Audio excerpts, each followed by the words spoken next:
어떤 세 남편이 모여서 자기 가정들마다 일어난 우연의 일치에 대해서 이야기를 나누고 있었어요.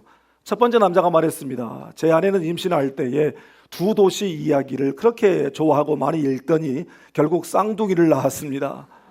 두 번째 남자가 말했어요. 그 참 신기한 우연의 일치네요. 제 아내는 삼총사를 그렇게 좋아하더니 새 쌍둥이를 낳았지 뭡니까? 그 이야기를 듣던 세 번째 남자가 갑자기 소리를 지르더니 자기 집에 얼른 가야 되겠다고. 왜 그러냐고 그렇게 물으니까 이 남자가 불이 나게 뛰어가면서 이렇게 말했습니다. 아까 나올 때 보니까 우리 집사람이 알리바바와 40인의 도둑을 읽고 있더라고. 여러분, 우리가 살면서 우연의 일치의 상황을 많이 맞이하죠. 그런데 여러분, 사실 신앙의 관점으로 본다면 우연이란 없습니다. 모든 것이 하나님의 섭리 가운데 이루어지는 인도하심인 줄 믿습니다. 20세기의 예언자라 불리는 A.W. 토저 목사님은 그에 져서 하나님의 길에 우연은 없다 해서 이렇게 말합니다. 하나님의 자녀에게는 우연이라는 것이 없다. 그는 정해진 길을 간다. 그 길은 그가 존재하기 전에 그의 존재가 오직 하나님의 마음 속에만 있었을 때 이미 그를 위해 정해졌다. 여러분, 우리는 살면서 갑작스러운 어떤 사고를 당하고 좋지 않은 일을 겹쳐서 경험하게 되면 불행이 나를 찾아오는 것 같고 내 인생이 불운한 인생이 될 것 같은 그런 느낌을 갖습니다. 그러나 그것은 우리가 하나님의 숨겨진 섭리의 은밀한 그 시나리오를 우리가 읽지 못하고 또한 하나님이 정하신 결론을 알지 못하기 때문입니다. 토저 목사님은 또 이렇게 말합니다. 우연과 불운은 성령으로 난 사람들을 좌지우지할 수 있는 권한을 갖지 못한다. 그들이 새 창조의 아들이며 지극히 높으신 하나님의 특별한 보살핌을 받는 대상이기 때문이다. 할렐루야. 여러분, 오늘 본문의 스토리도 겉으로 볼 때는 우연처럼 보여지지만 모든 것이 하나님의 섭리 가운데 이루어진 사건, 그래서 그것이 이스라엘의 역사가 되고 성경의 역사가 된 사건을 다루고 있습니다.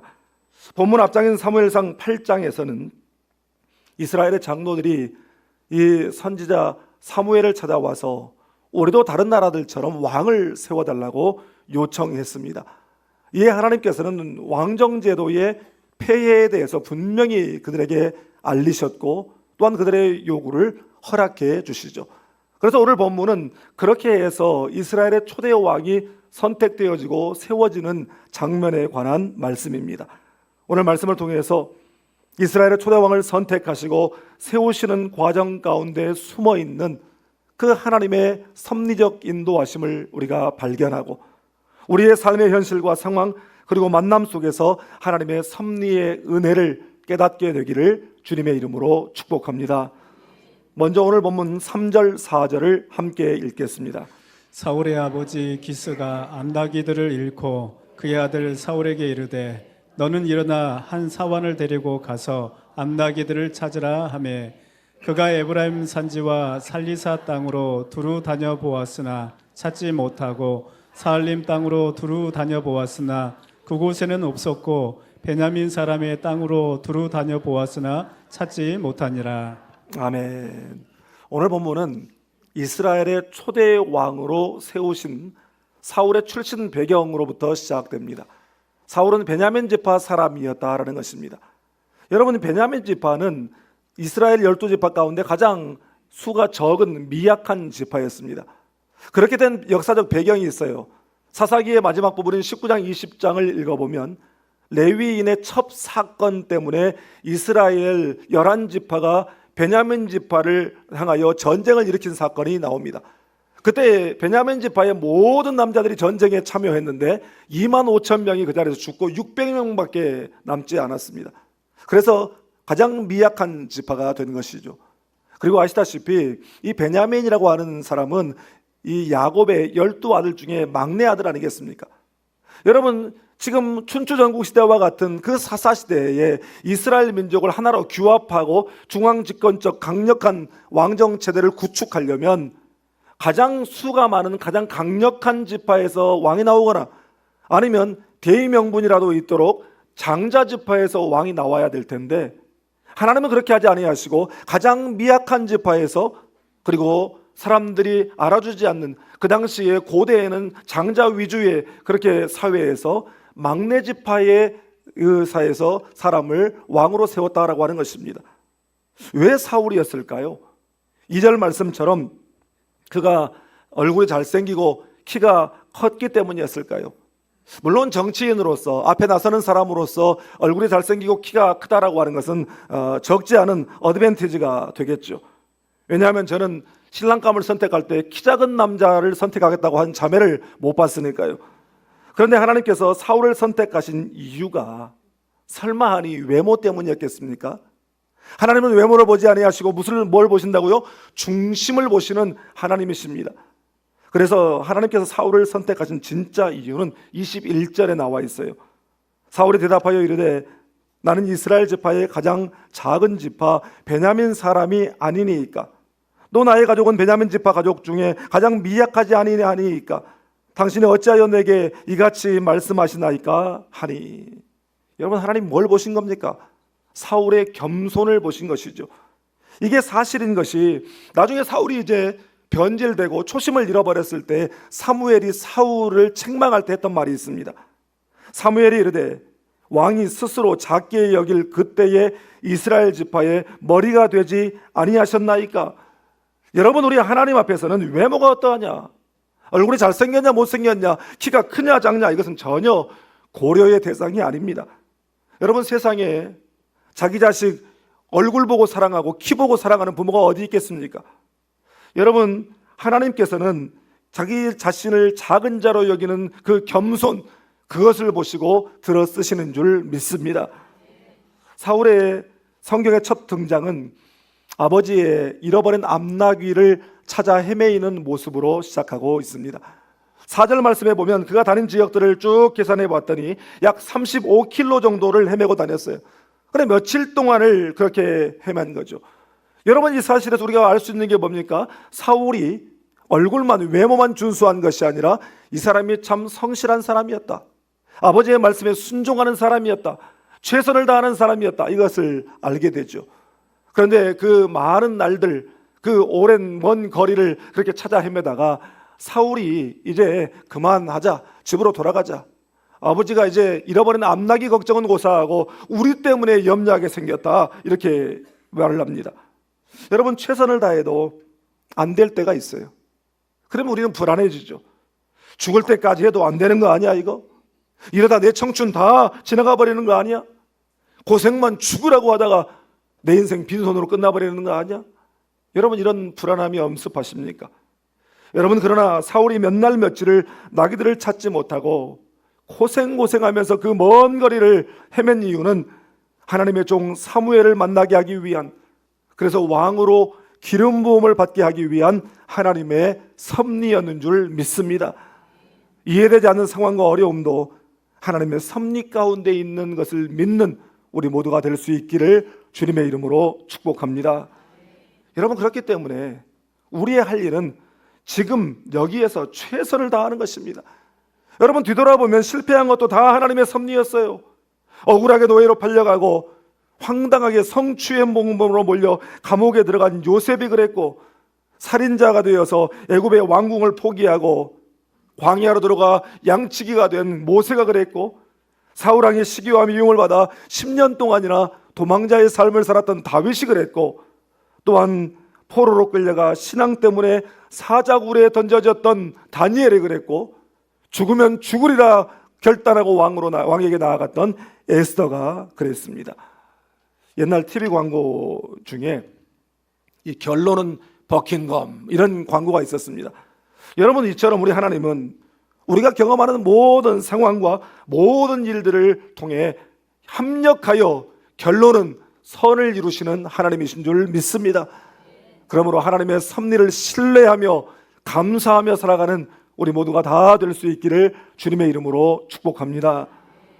다음으로 보면 6절 말씀을 함께 읽겠습니다. 그가 대답하되 보소서, 이 성읍에 하나님의 사람이 있는데 존경을 받는 사람이라. 그가 말한 것은 반드시 다 응하나니 그리로 가사이다. 그가 혹 우리가 갈 길을 가르쳐 줄까 하나이다 하는지라. 아멘. 사울은 잃어버린 아버지의 그 암나귀들을 찾아서 수비라고 하는 지역까지 오게 됐어요.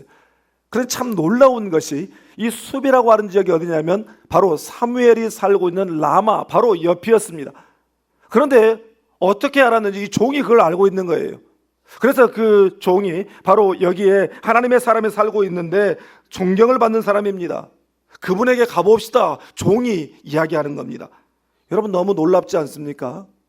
주인집 도련님은 야 이쯤에서 됐다 집에 돌아가자 하고 있는데 종이 뭐 한다고 조금만 더 찾아봅시다. 조금만 더 가봅시다. 여러분 오히려 종이 주인을 설득하고 있습니다. 참 대단한 영적 감각이죠. 주인이 아니라 종이 나서서 한 번만 더 해보자고 그렇게 하는 거예요. 하나님의 사람 만나서 드릴 예물이 없다 그러니까 자기 꽁꽁 숨겨놨던 비상금까지 막 꺼내주면서 한 번 더 가보자는 거예요. 여러분 나는 사업하는 분들이 이런 직원들 만나게 되기를 주님의 이름으로 축복합니다. 자기 돈도 좀 꺼내주는 그런 직원들이 있었으면 좋죠. 여러분 성경에 이 종의 이름이 누군지도 안 나와 있어요. 그런데 여러분 보십시오. 그 종의 그 영적 감각과 지혜와 사명감과 헌신 때문에 사울과 사무엘 사이에 역사적인 만남이 이루어지게 된 줄 믿습니다. 여러분 사울과 종의 대화를 보면서 어떤 생각이 드세요? 이제 그만 집에 돌아가자. 하나님의 사람을 만나도 우리가 딱히 드릴 예물도 없는데 어떻게 만나냐? 그런데 종은 한 번만 더 찾아봅시다. 여기 내 비상금이라도 내놓겠습니다. 여러분 뭡니까? 사울은 자꾸 안 되는 쪽으로 생각하는데 종은 자꾸 되는 쪽으로 생각하는 거예요. 나는 여러분이 매사에 안 되는 방향으로 생각하고 기왕이면 한번 꼬아서 부정적으로 생각하는 그런 사람이 아니라 안 되더라도 한번 해보기라도 하자. 그래야 후회가 없지. 자꾸만 되는 방향으로 생각하고 기왕이면 긍정적으로 생각하는 사람들 되시기를 주님의 이름으로 축복합니다. 여러분 그래야 우리 자식들이 그렇게 살아요. 나는 바라기는 여러분이 가진 그 영성과 사명감과 헌신 바로 그것을 우리 자녀들이 본받아서 우리 자녀들도 하나님 앞에 귀하게 쓰임받게 되기를 주님의 이름으로 축복합니다. 그런데 14절 말씀을 읽어보니까 참 우리의 눈길을 끄는 기분 좋은 표현 하나가 나와요. 우리 한번 찾으면서 함께 읽겠습니다. 그들이 성읍으로 올라가서 그리로 들어갈 때에 사무엘이 마침 산당으로 올라가려고 마주 나오더라. 아멘. 여러분 어떤 표현이 눈길을 끌어요? 그렇죠. 마침이라고 하는 표현이 눈길을 끌죠. 하나님의 절묘한 타이밍 아닙니까? 사울 일행이 사무엘이 있다는 곳으로 지금 가고 있는데 딱 그때 마침 사무엘이 산당을 향하여 올라가고 있었다라고 하는 것입니다. 여러분 이게 우연의 일치일까요? 아니죠. 하나님께서 다 철저한 계획 속에서 각본을 짜 놓으신 것입니다.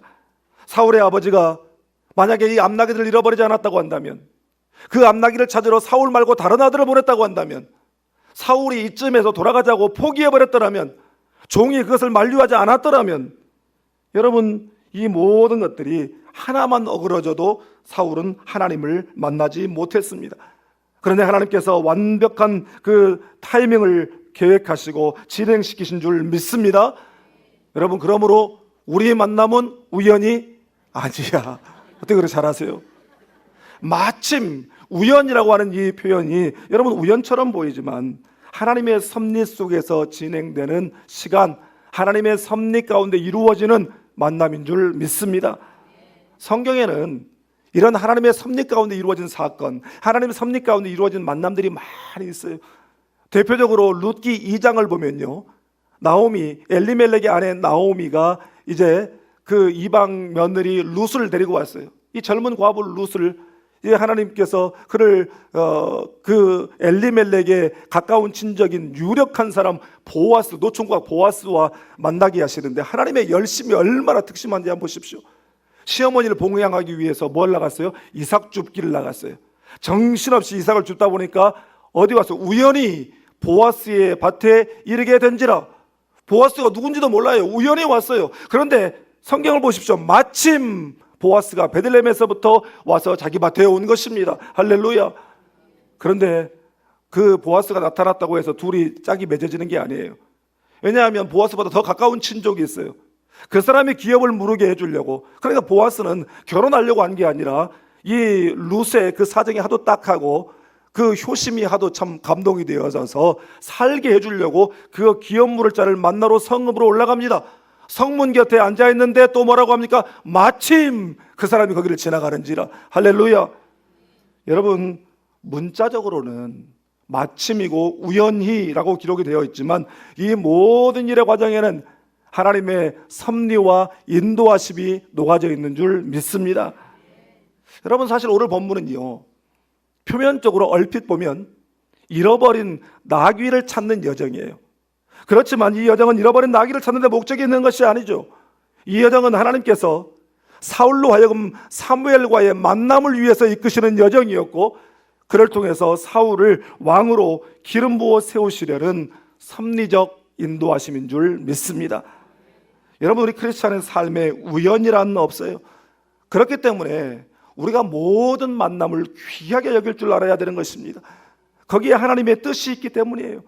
여러분 그렇게 하고 계시겠지만 만남의 축복을 위해서 늘 기도해야죠.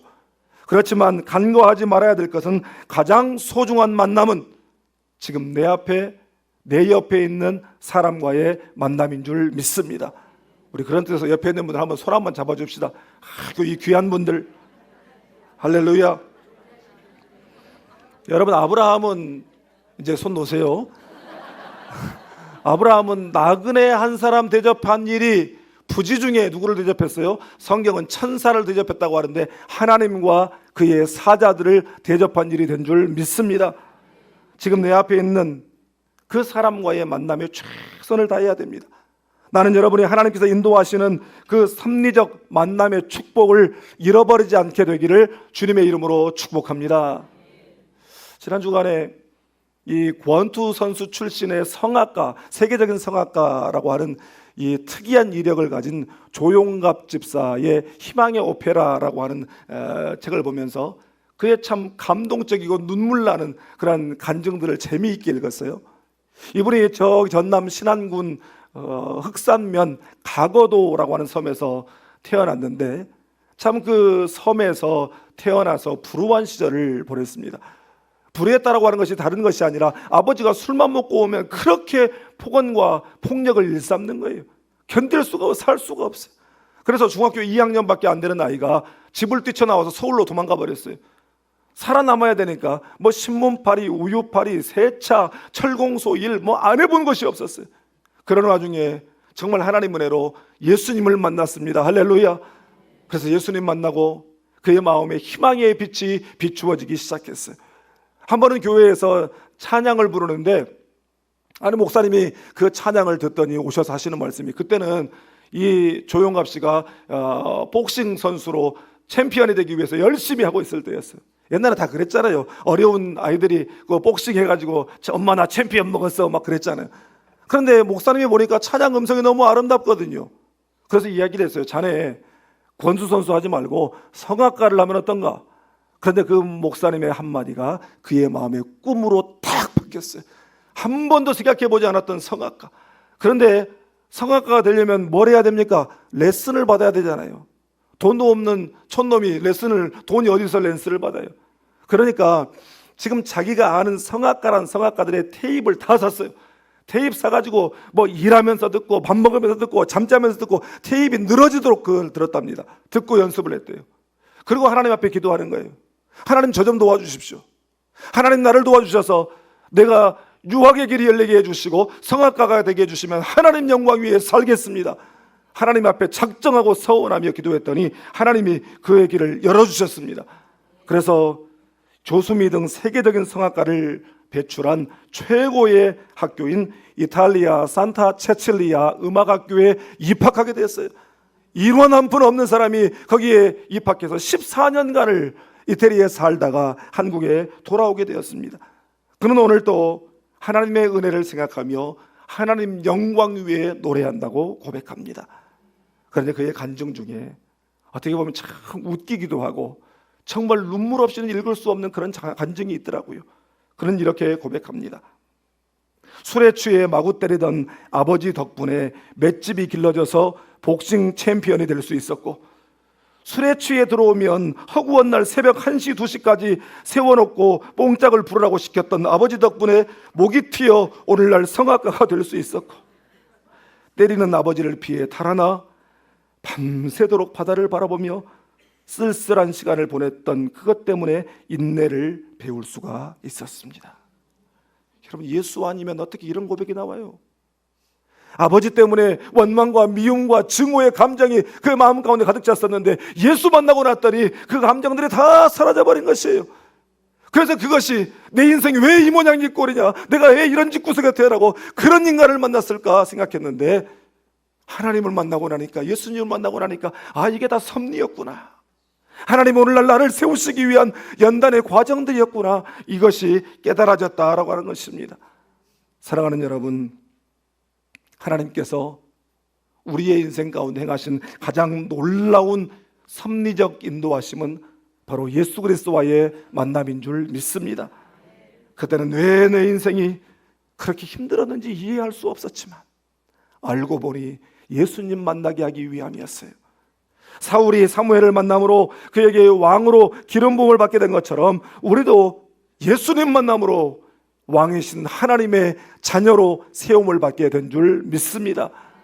하나님의 그 놀라운 신비, 그 섭리의 은혜를 감사하며 살아가는 우리 모두가 다 될 수 있기를 주님의 이름으로 축복합니다. 기도하겠습니다.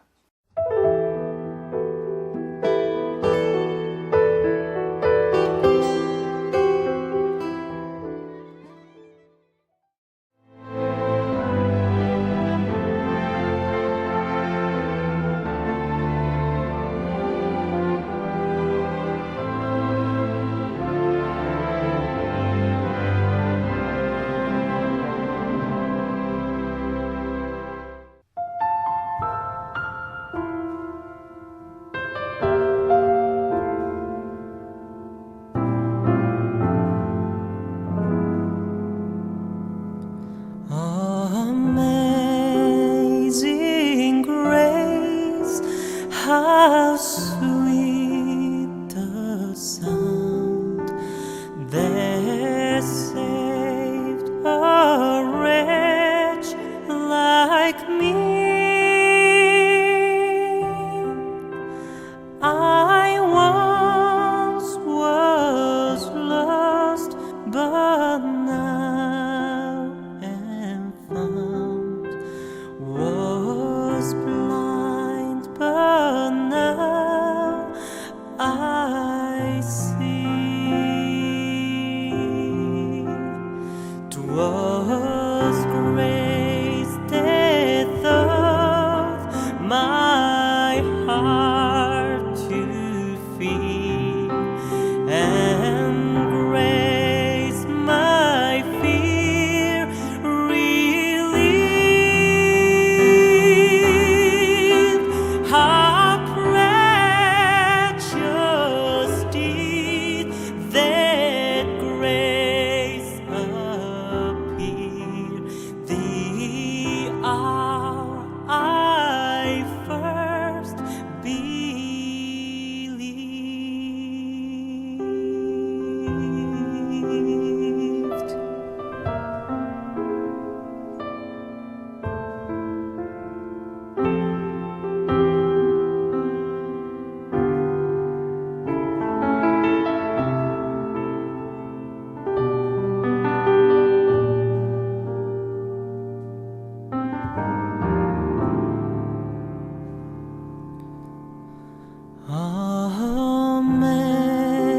Amazing grace, how sweet the sound that